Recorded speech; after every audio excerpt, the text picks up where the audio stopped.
Hello everyone. तो अब हम ग्राफ्स के बारे में स्टार्ट करने जा रहे हैं। ग्राफ्स आपके लिए 11th 12th CUET एग्जाम और जेईई एग्जाम्स के लिए काफ़ी इंपॉर्टेंट होते हैं। तो हम ग्राफ्स पढ़ने जा रहे हैं।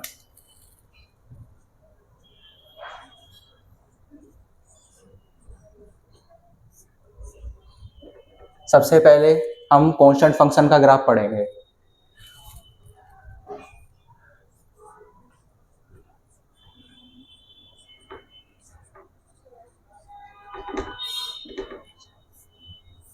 कांस्टेंट फंक्शन हम उसको इस प्रकार से हम रिप्रेजेंट कर सकते हैं, सी हो या के हो, जो भी हो, ठीक है। इस प्रकार से हम कांस्टेंट फंक्शन को रिप्रेजेंट कर सकते हैं, ठीक है। अब कांस्टेंट फंक्शन का ग्राफ किस तरीके से आएगा, आप देखिए। डोमेन क्या होगी? डोमेन क्या होती है? जो वैल्यूज हम इसमें पुट करते हैं एक्स की जगह, वो डोमेन होती है। डोमेन पूरा रियल नंबर हो जाएगा कांस्टेंट फंक्शन में, क्योंकि आप किसी भी रियल नंबर पे चेक करेंगे, आप 1 पे चेक करेंगे, आप 2 पे चेक करेंगे या -3 पे चेक या किसी पे भी चेक करेंगे तो आपको मिलेगा कांस्टेंट फंक्शन ही, ठीक है। अगर रेंज क्या आएगी आपके पास, वो कांस्टेंट फंक्शन जो आपने लिया है, ठीक है, वो आपके पास में रेंज हो जाएगी। तो बनाते किस प्रकार है? अगर आपका कांस्टेंट फंक्शन फर्स्ट, इफ जो आपका कांस्टेंट फंक्शन है वो ग्रेटर देन है जीरो से, ग्रेटर देन है जीरो से, तो आपका ग्राफ किस प्रकार आएगा? यहां पर बनाते हैं हम नीचे। अगर आपका कांस्टेंट फंक्शन ग्रेटर देन है जीरो से, इफ, देन ग्राफ होगा आपका इस प्रकार से।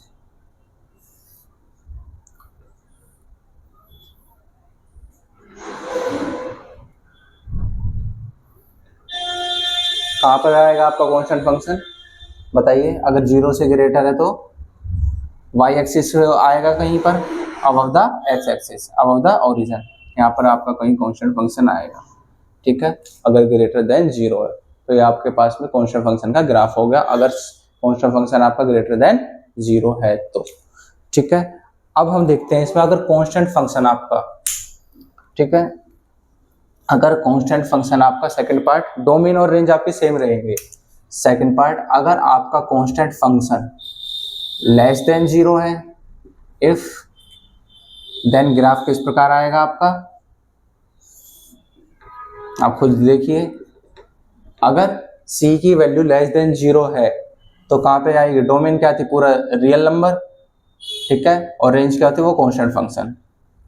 तो ये ग्राफ आपका बिलो द एक्स एक्सिस आएगा, ठीक है, क्योंकि नेगेटिव तो इधर ही होगा ना। बताइए आपको ये समझ में आया? ठीक है, ठीक है। ये हो गया आपका constant function graph less than zero. अब आगे थर्ड पॉइंट, अगर आपका जो कांस्टेंट फंक्शन है वो, इफ कांस्टेंट फंक्शन आपका इक्वल टू जीरो हो जाता है, ठीक है। सी को हमने खाली कांस्टेंट फंक्शन से डिनोट कर रखा, कांस्टेंट वैल्यू कुछ भी है, 1 2 3। आपने देखा अगर पॉजिटिव वैल्यूज है तो ग्राफ क्या आएगा? Above the x axis. अगर आपकी नेगेटिव वैल्यूज है तो ग्राफ क्या आएगा? Below the x axis.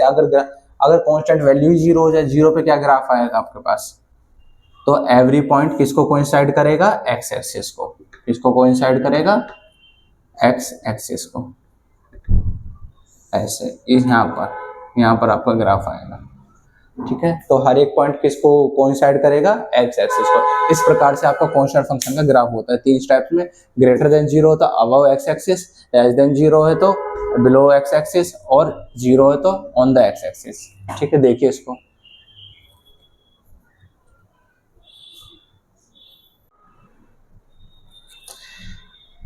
हमने ये अभी एग्जांपल लिया था, बीच में वीडियो पॉज होने के कारण रह गया था। देखिए हमने एग्जांपल लिया था कांस्टेंट फंक्शन के, अगर फंक्शन को हम 3 लेते हैं, 3 के इक्वल, तो ग्राफ कहाँ आएगा? 1 2 3 y इक्वल टू 3 पर। अगर -3 लेते हैं तो कहाँ आएगा? y इक्वल टू -3 पर, बिलो होता है एक्स एक्सिस, ठीक है। और जीरो के लिए आपने देख ही लिया था, अगर f x equal to zero हो तो ग्राफ कहाँ पर आएगा? Coincide the every point on x axis, वो एक्स एक्सिस पे आ जाएगा, ठीक है। इस प्रकार से हम कांस्टेंट फंक्शन का ग्राफ कर सकते हैं। ठीक है। कांस्टेंट फंक्शन का 3 पार्ट्स में greater than 0, less than 0 and equal to 0। इस प्रकार से हम कांस्टेंट फंक्शन का ग्राफ कर सकते हैं। देखिए आप इसको,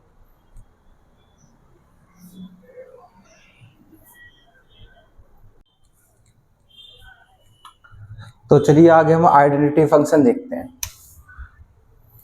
ठीक है, सेकंड ग्राफ देखते हैं हम आइडेंटिटी फंक्शन के लिए। आइडेंटिटी फंक्शन का ग्राफ वो किस प्रकार से आता है आपके पास, अगर फंक्शन आपका किसके इक्वल हो, x के इक्वल, इसका मतलब क्या है y इक्वल्स टू x। ठीक है, डोमेन क्या रहेगी आपके पास, पूरा रियल नंबर। आप कोई भी वैल्यू पुट कर सकते हो, आप जो भी वैल्यू पुट करोगे उसके लिए आपको सेम वैल्यू मिलेगी। ठीक है, डोमेन क्या होगी आपके पास, पूरा रियल नंबर। रेंज क्या होगी आपका, पूरा रियल नंबर। ठीक है, इस प्रकार बनेगा आइडेंटिटी फंक्शन का graph. y axis y', x axis x', 0 पर आपको क्या मिलेगा 0, 1 पर आपको क्या मिलेगा 1, 2 पर 2, -1 पे -1, -2 पे -2। इस प्रकार से आपके पास आइडेंटिटी फंक्शन का ग्राफ आ जाएगा। ये होता है आपके पास y इक्वल्स टू x, ये होता है आपका आइडेंटिटी फंक्शन का ग्राफ। आप देखिए इसको, फिर आगे बढ़ते हैं हम लोग।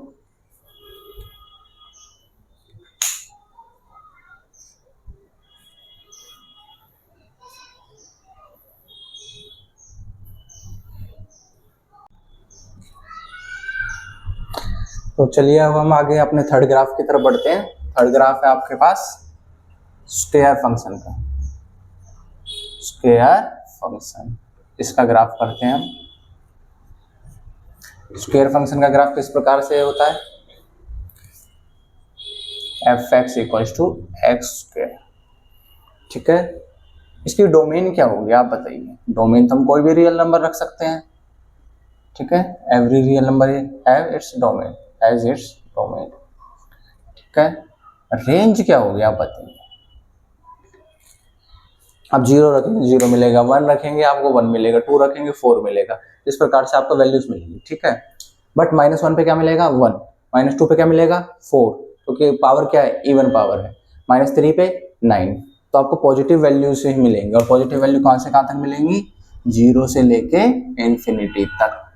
ठीक है, डोमेन वो होते हैं जो वैल्यूज हम पुट करते हैं इसमें x की जगह। रेंज क्या होती है, जो हमें वैल्यूज मिलती है y के लिए। तो ग्राफ किस प्रकार आएगा आपके पास स्क्वायर फंक्शन का,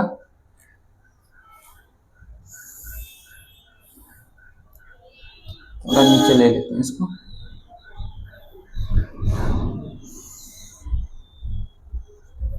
ठीक है, अब 0 पर 0, 1 पर 1, 2 पर 4, 3 पर 9, 0 पर 0, -1 पर 1, 2 पर -2 पर 4। ऐसे इस प्रकार से आपके पास में ये स्क्वायर फंक्शन का ग्राफ आ जाता है।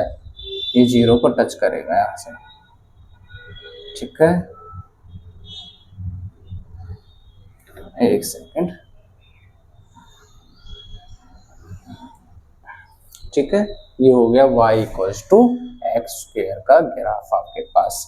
इवन फंक्शंस का ग्राफ इसी प्रकार से बनता है। ठीक है, ध्यान रखिएगा आप कि इवन फंक्शंस का अगर आप 4 के लिए भी लेंगे वो भी इसी प्रकार से आएगा। ठीक है, x उनको हम आगे करेंगे, पहले आप सिंपल ग्राफ समझिए जो आपके काम के है 12th क्लास। ठीक है, डोमेन क्या होगी, पूरा रियल नंबर। रेंज क्या होगी, 0 से इन्फिनिटी। ये होगा आपके पास स्क्वायर फंक्शन का ग्राफ। देखिए आप इसको ध्यान से।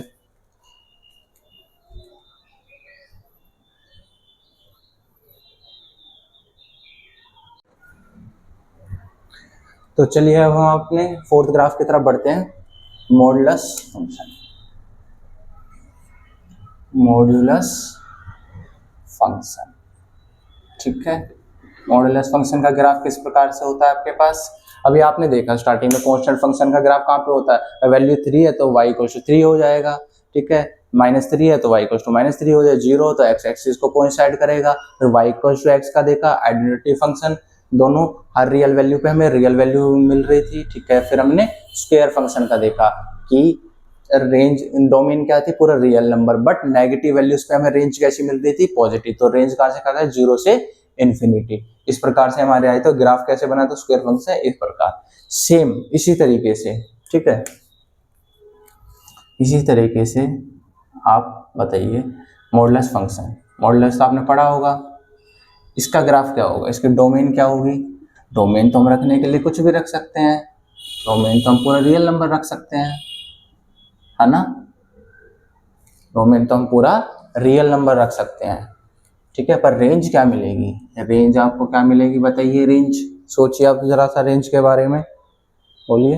रेंज तो वही मिलेगी सेम जो उसमें हमें मिली थी स्क्वायर फंक्शन, दोनों ग्राफ सेम है, बस बनाने के में फर्क है। बनाने का तरीका क्या है, स्क्वायर फंक्शन में ऐसे ग्राफ क्यों आया, तो क्या आप देखिए, आपको 0 पे 0 मिला, 1 पर 1 मिला, पर 2 पर आपको 4 मिला, 3 पर आपको 9 मिलेगा। इस प्रकार से ये कर्व हो जाता है ग्राफ। बट मॉडुलस फंक्शन में आपको कैसे मिलेगा, स्ट्रेट ग्राफ दोनों तरफ, क्योंकि आपको 1 पर,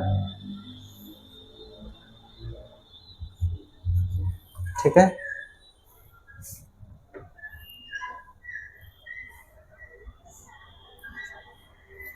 ठीक, क्योंकि आपको 1 पर क्या मिलेगा, 0 पर 0, 1 पर 1, 2 पर 2, ये स्ट्रेट जाएगा ग्राफ, ठीक है, y इक्वल टू एक्स की तरह। बट मॉडुलस की वजह जो नेगेटिव वो भी क्या हो जाएंगे, पॉजिटिव। आपको मिरर इमेजेस पता है, चलो ठीक है। ये हो गया आपके पास में graph y equal to mod x के लिए, ठीक है। इसको बोलते हैं मॉडुलस फंक्शन का ग्राफ। रेंज वही होगी जो आपके पास, सॉरी हाँ, रेंज वही होगी 0 से इन्फिनिटी जो आपके पास स्क्वायर फंक्शन में थी, वही मॉडुलस फंक्शन में। तो ग्राफ डिफरेंट है, क्योंकि स्ट्रेट मिलता है, 1 पे 1, 2 पे 2, 3 पे 3, -1 पे -1 पे 1, -2 पे 2, -3 पे 3, ठीक है। उसमें स्क्वायर फंक्शन में आपको क्या मिलते हैं, उनके स्क्वायर पावर्स मिलते हैं। तो देखिए इसको ध्यान से, मॉडुलस फंक्शन।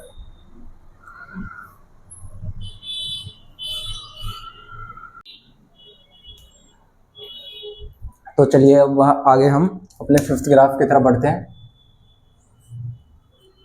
स्क्वायर फंक्शन में देख लिया था, अब स्क्वायर रूट फंक्शन देखते हैं हम लोग। स्क्वायर रूट फंक्शन का ग्राफ, ठीक है। स्क्वायर रूट फंक्शन का ग्राफ क्या होगा आपके पास, अगर स्क्वायर रूट फंक्शन होगा क्या, ये इस प्रकार से। अब डोमेन क्या होगी आपके पास, क्या क्या वैल्यूज आप इसमें रख सकते हैं। अब ये तो नहीं आप नेगेटिव वैल्यूज यहाँ पुट कर सकते हैं, नहीं, तो आपके रेंज डोमेन क्या होगी, आप 0 से लेके इन्फिनिटी तक रख सकते हैं। रेंज क्या होगी आपके पास, वही, अगर आप 0 से इन्फिनिटी है तो 0 से इन्फिनिटी आपको वैल्यूज मिलेगी। तो ये आपके पास y, ये y dash x, x dash, उसके रूट फंक्शन है 0 पर 0, 1 पर 1, √2 पर √2। तो आपका ग्राफ इस प्रकार से आ, ठीक है। ये हो गया आपके पास स्क्वायर रूट फंक्शन का ग्राफ, ठीक है। स्क्वायर रूट फंक्शन का ग्राफ आपके पास इस प्रकार से होगा, ठीक है। चलो आप देखिए, देखिए इसको, फिर आगे हम छठे ग्राफ की तरफ बढ़ते हैं।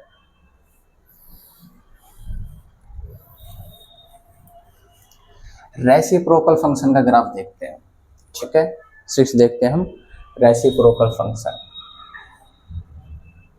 रेसिप्रोकल फंक्शन का ग्राफ, ठीक है।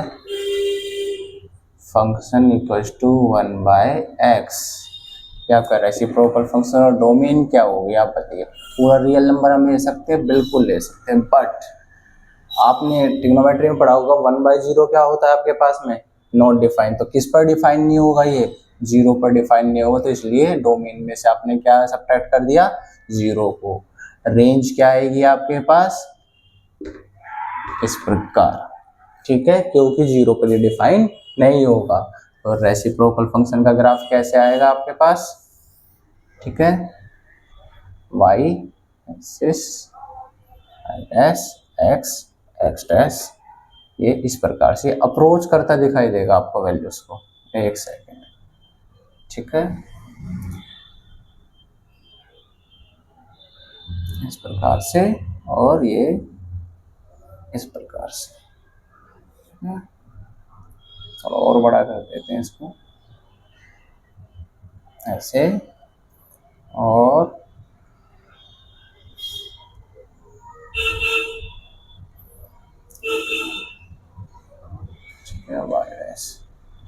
ये हो गया आपके पास। ठीक है, ये होगा आपका रेसिप्रोकल फंक्शन का ग्राफ। वैल्यू किस पर डिफाइन नहीं होगी, जीरो पर नहीं होगी, और इन्फिनिटी तक जाएंगे तो आप अप्रोच करते दिखाई देंगे, कभी ये मिलेगा नहीं, क्योंकि आप हर वैल्यू पे आपको कुछ ना कुछ वैल्यू जरूर मिलेगी। देखिए रेसिप्रोकल फंक्शन का ग्राफ,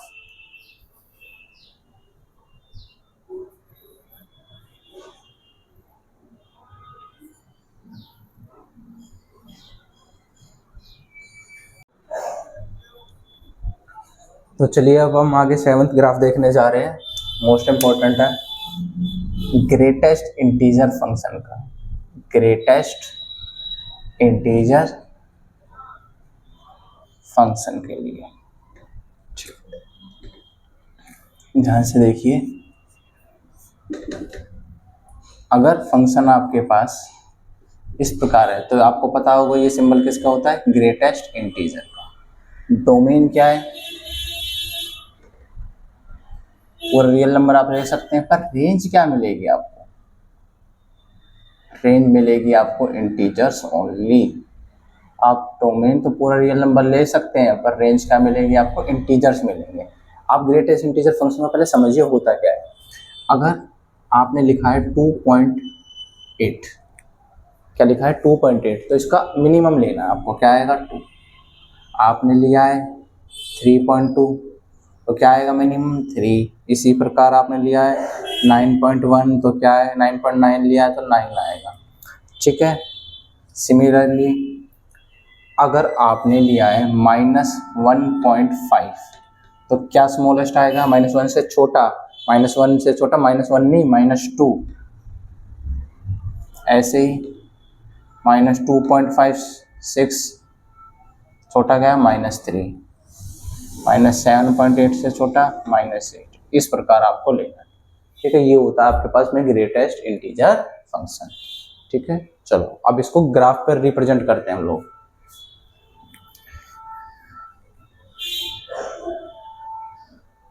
ठीक है, ध्यान से, ठीक है,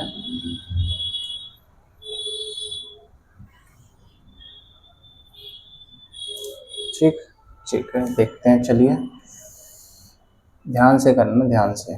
ठीक है, 0 पर तो 0 मिल जाएगा। ठीक है, आप अगर यहाँ 1 रखते हैं, मान लीजिए पहले 1 प्लॉट करते हैं, 1 2 3 4 5, ठीक है, -1 -2 -3, ये y हो गया, y डैश, x, ये x डैश, ठीक है, ये -4, इस प्रकार से 1 2 3 एंड 4।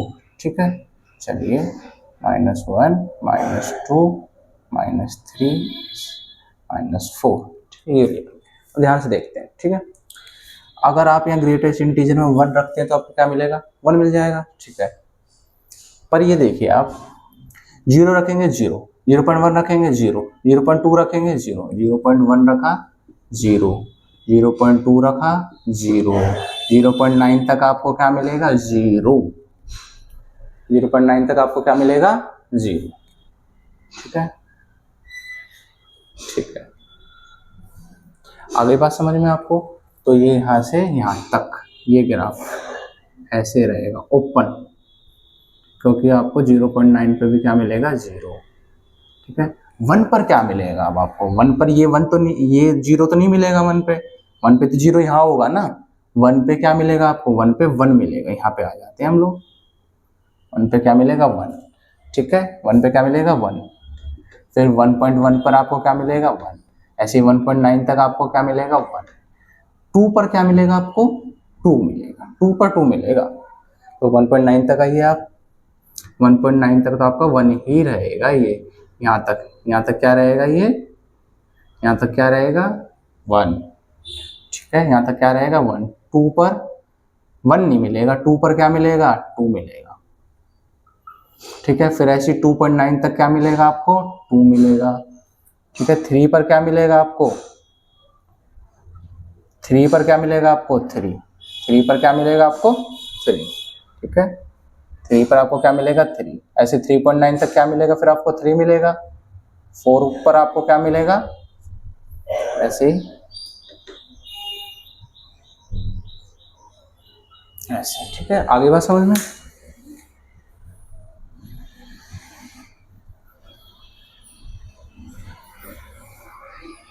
ठीक है।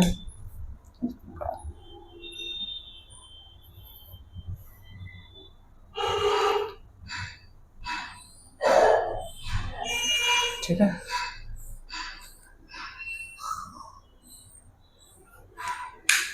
1 पर 1 मिलेगा। देखो 0 पर आपको 0 मिला, 0.1 पर 0, 0.9 तक आपको 0 भी मिलेगा, तो इसलिए एक्स एक्सिस ऊपर जाएगा नहीं ग्राफ। 1 पर आपको 1 मिलेगा, 1.9 तक फिर 1 मिलेगा। 2 पर आपको 2 नहीं मिलेगा, 2 पर आपको 1 नहीं मिलेगा, 2 मिलेगा, तो इस प्रकार, ठीक है। 2 पर 2, 2.1 पे 2, 2.9 तक फिर 2 मिलेगा। 3 पे 0, 3 पे 3 आ जाएगा, फिर 3.9 तक 3 रहेगा। 4 पर कहाँ चला जाएगा ग्राफ, 4 पर ग्राफ आ जाएगा 4 पर, ठीक है। 4 से फिर 5 तक, इस प्रकार से आपका ये स्टेप वाइज चलता रहेगा। इसको फ्लोर फंक्शन भी बोलते हैं, ठीक है। और इसका दूसरा स्टेप फंक्शन भी बोलते हैं इसको शायद, ठीक है, फ्लोर फंक्शन भी बोलते हैं। ये हो गया आपका ग्रेटेस्ट इंटीजर। इसी प्रकार नीचे -1 पे क्या मिलेगा, एक बार देख लेते हैं वीडियो हमारे, ठीक है। तो चलिए आगे बढ़ते हैं। इसी प्रकार 0 पर 0, ठीक है। अब -1 पे से छोटा क्या होगा, अब -0.1 पर क्या मिलेगा, -1 क्या मिलेगा, ध्यान से देखिए, यहाँ ही करते हैं हम लोग, माइनस लिखते हैं। -0.1 पर क्या मिलेगा, 0.1 से छोटा क्या होगा, बताइए बताइए। -1, ठीक है। ऐसे ही 0.1 ही होगा ना माइनस का इधर, 0.1, 0.2, 0.9 तक क्या मिलेगा, -1, ठीक है। यहाँ तक मिलेगा -1, यहाँ तक, यहाँ तक मिलेगा -1, ठीक है, ठीक है। और -1 पे क्या मिलेगा फिर आपको,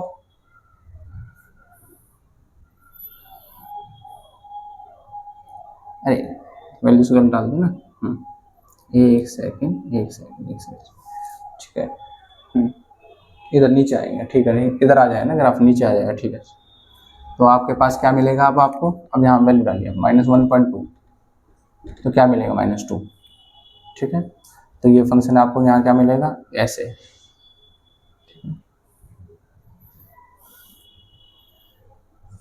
0.1 पर क्या मिला, -1, यहाँ -1 मिलेगा, ठीक है। -1 तक क्या मिलेगा आपको, -1, ठीक है। यहाँ तक क्या मिलेगा आपको, -1, ठीक है। 0 पर 0 मिलेगा, ऐसे, इस प्रकार ये आएगा आपके पास ग्राफ, ठीक है, ऐसे। क्योंकि आपको 0 पे क्या मिल रहा है, 0। अब 0 से अगर माइनस में जाएंगे तो -1 मिलेगा, -0.1 पे -1, -0.2 पे -1, -0.3 पे -1, -0.9 तक, -0.9 तक क्या मिलेगा आपको, -1, ठीक है। क्योंकि आपको इससे छोटा चाहिए ना, क्रिएटिव छोटा देखते हैं फिर, ठीक है। फिर आते हैं -1 पर, -1 पर क्या मिलेगा, -1 पर आपको -1 मिल जाएगा, ठीक है। फिर -1 से आगे जाइए, -1.1 पर क्या मिलेगा, -2, यहाँ से -2 शुरू हो जाएगा, -1.1 से यहाँ से क्या शुरू हो जाएगा, -2 शुरू हो जाएगा, फिर -2 पर 2 मिलेगा, तो इस प्रकार ये ओपन, ठीक है। फिर ऐसे ही -3 पर 3, इस प्रकार से ये आपके पास में ऐसे ही, इस प्रकार ये होता है आपके पास ग्रेटेस्ट इंटीजर फंक्शन का ग्राफ। इसको बोलते हैं फ्लोर फंक्शन, क्या बोला जाता है, और फ्लोर फंक्शन, ठीक है। फ्लोर फंक्शन भी बोला जाता है। जिन बच्चों को ग्रेटेस्ट इंटीजर नहीं पता वो पहले ग्रेटेस्ट इंटीजर समझिए। अगर रियल वैल्यूज भी हैं तो पॉइंट में अगर वैल्यूज भी है तो हम क्या लेते हैं, स्मॉलेस्ट वैल्यूज लेते हैं। आप इसको ध्यान से समझिए, ग्रेटेस्ट इंटीजर फंक्शन को देखिएगा।